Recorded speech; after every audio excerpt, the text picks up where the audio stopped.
Time's moving fast, and the years are moving faster. Like, we're already a couple months away from New Year's. I could swear New Year's was just yesterday. I sat back thinking to myself, life was really like that back in the good old days. Wait.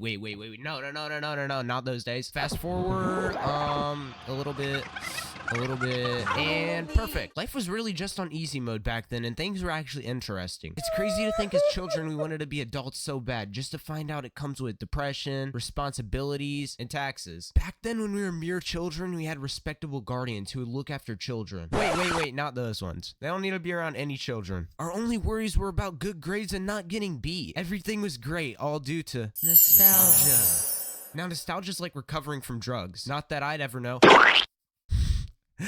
But nostalgia makes me feel like I miss the past compared to the present. We had so many great things to look forward to. And that's why today I just want to scientifically prove to y'all that stuff just isn't the same anymore. Whether it comes to music or video games or shows. Stuff just isn't like the 2010s and 2000s anymore. Starting with something we all grew up on. Cartoons. Do I even have to present an argument on why cartoons aren't even the same? This new generation's gonna have to flex CoComelon as a classic when we had the greatest shows known to man. There will never be shows like Adventure Time, Regular Show, Flapjack, Chowder, Teen Titans, Codename Kids Next Door, Avatar, Ben 10 before the remake, and the list will always go on. To this day, we could still have hour-long conversations about what avatars are the strongest, and it's between airbending and waterbending, but let's not even start on that. Point is, old cartoons were amazing. They had great storylines to tune into. Have you seen how new cartoons look? The new cartoons aren't even directed at preteens anymore. They changed the whole art to some little babies. An integral part of my childhood was looking at Courtney and Gwen on Total Drama Island. Now if you want to do that, you're gonna catch a case. Like, what in the Benjamin Buttons disease is this? The only person who would approve this is R. Kelly. This new gen is not gonna know what a childhood crush is, because their childhood crush is literally gonna be in preschool. We found relatability in cartoons. Like how I'd kill my friend over a girl that doesn't even want me. Okay, wait, maybe that wasn't a good way to relate to something, but you get it, you know what I'm saying? You can't relate to no baby. And what did every classic have? A fire song that made you want to bust a move. Everyone would know these intros because they were so amazing. Will we still argue about what show had the best intro? The only flex the new generation is gonna have is how Baby Shark was a classic. And that song was so overplayed, don't even lie. That's not even to mention the toys we had because of these crazy cartoons. Like, them Beyblades were no joke. I wasn't even the type of kid to have an imagination, so I didn't play with action figures because you had to move them. But Beyblades not only spun like crazy, but there was competitions. That's not even mentioning Bakugan, Pokemon, and Yu-Gi-Oh cards. We also had silly bands. I don't even know how we made this a trend, but if those things covered your arm, silly bands confirmed you were a moneymaker in school. But now toys will never be the wave. This generation will never know the amazing feeling of having a good toy. The only toy they're gonna use is when they're adults. Why do y'all think there's a reboot for every good cartoon and movie and TV show that came out of this era? Because they know the classics will always win. Like, quite literally, no one cared for the Lion King movie. The ratings were trash, but they still made more money than the original one. They use nostalgia because they know you're gonna pay to see it. But there's one thing you can't reboot, like good old music. Call me crazy, but this era had some of the best music of all time. I'm not trying to be racist, but white people had the music game on lockdown. Think about when Miley Cyrus dropped the Hood Classic Party in the USA, and Katy Perry dropped California Girls. These songs still get played to this day. I feel like this era of music had music for everyone. The emo people who don't want to live anymore, the school shooters who were heated up, the hot Cheeto girls who never participated in any activity, and for the people who think sagging with their big out booty out is cool. There was music for everyone. Now the only music people have is TikTok music. And you know we hate it whenever our favorite songs make it to TikTok? That has to be the worst pain of all time. People will only replay a 10-second clip of that song over and over until that song gets played more times than a hoe that chooses men based off their astrology signs. Music is good right now, don't get me wrong, but old hits made me want to drop down and bust a move. Speaking of moves, can we talk about the iconic dances that came out of this era? TikTok ruined the sacred art of dancing. Dancing is literally TikTok's forefront of the app. All of the mainstream TikTokers have literally blown up due to the weakest dances known to man that require no movement at all. Every time a dance move showed up before TikTok, people would practice it until they mastered the dance. We had people out there trying to be the next Michael Jackson performing in front of 5-year-old kids. Nah, I'm just playing. I love Michael Jackson. I meant 6-year-old kids. Point is, dance moves would drop every couple of months and people would be training like they're next up in the Olympics. And then we had games in general. Look, this might be a little controversial, but I still think games are valid. A lot of the legendary nostalgic games survived the test of times, like Minecraft. Why do you think there's grown men that still love him? Wait, no, I meant the game. Honest mistake. Sure, I mean, most games just get continuations or sequels of the games before, but I can't complain if those video games are still fire till this day. I mean, we've literally been waiting 20 years for the new GTA to drop, but we know it's gonna be good because all the GTAs that came out before that are a classic. But I can't say the same for sports games like 2K and FIFA. They're all just money grabs, and the ones that came beforehand were always better. But for the most part, console games were pretty valid. The real issue we had was between website games and mobile apps. When it comes to website games, Generation Alpha is finished. One sad thing about this generation is they will never get to experience the golden era of Y8. This had every possible game in existence for free. Yes, you heard me, for free. You could be the brokest on the block, but guess what? You had free Y8 there to save you. You didn't need a PS3 or a PS4, but as long as you had a functioning computer and Wi-Fi, you could play it. Uno? Nah, we're playing 4 colors. UFC? Nah, we're playing drunken wrestlers. The possibilities were endless. Y8 also had us playing the most time-consuming games that were crazy simple. Like this bartender game where you mix drinks. Do I look like Cardi B or Bill Cosby? What do I look like mixing drinks for? I feel like they casted me for the new 50 Shades of Grey with how this game had me in a chokehold. Not to mention all those IO games, like Agar IO, Slither IO. There was no such thing as boredom back then. Like Club Penguin, for example. The only valid gift card to give any child back then was one of those membership cards. Just the way I'd be so excited for one of those Puffles, almost as excited as Shane Dawson around cats. I would do anything to collect some Puffles. Games like Habbo and Pop Tropica made it so we could socialize back then while we were playing games as children. The new age now have Discord, where they would behave properly to get promoted by some 60-year-old man to become a mod. Website games were beautiful. In-app games, we had the most simple games like Temple Run, Angry Birds, and Fruit Ninja, which required the most simple skills of all time. And not to mention Flappy Bird. He had to take down the app because it was damaging his mental health. But hey, they were addicting and had us playing for hours. The new app games are all copy and paste of the same formula. No one's gonna get caught playing Nail Stack in public. And you know that's our Gen Z feel and nostalgia. Hey, y'all remember the COVID-19 pandemic? That was probably the greatest years of our life. Yeah, the disease that killed millions, take me back. I hope y'all teach your kids about the older works of arts rather than the CoComelon season finale. Most of the stuff y'all are gonna brag about is the reboots and sequels. Things that have existed way before your time. But in terms of music, I'm sure y'all will be straight. TikTok will probably be the thing you guys appreciate the most. Even though it's proven quite literally to ruin your attention span. China created it and they don't even allow it in Hong Kong, which should tell you enough about that app. Don't get me wrong though, I'm still gonna use it. And you know there's much more things that I could have added in this video, like all the content creators, Disney movies, Nickelodeon shows, and just so more that this new generation has no idea about. I really just hope Gen Alpha has stuff to be nostalgic about. Anyways, that's the end of this video. Let me know down in the comments something that's nostalgic to you. I want to bring our memories back, alright? I just want to talk to y'all. Maybe someday someone's gonna feel nostalgic about these videos. Make sure you subscribe down below. Here's my IG and Twitter. Join the Discord link in bio. And until next time, I love y'all. Peace.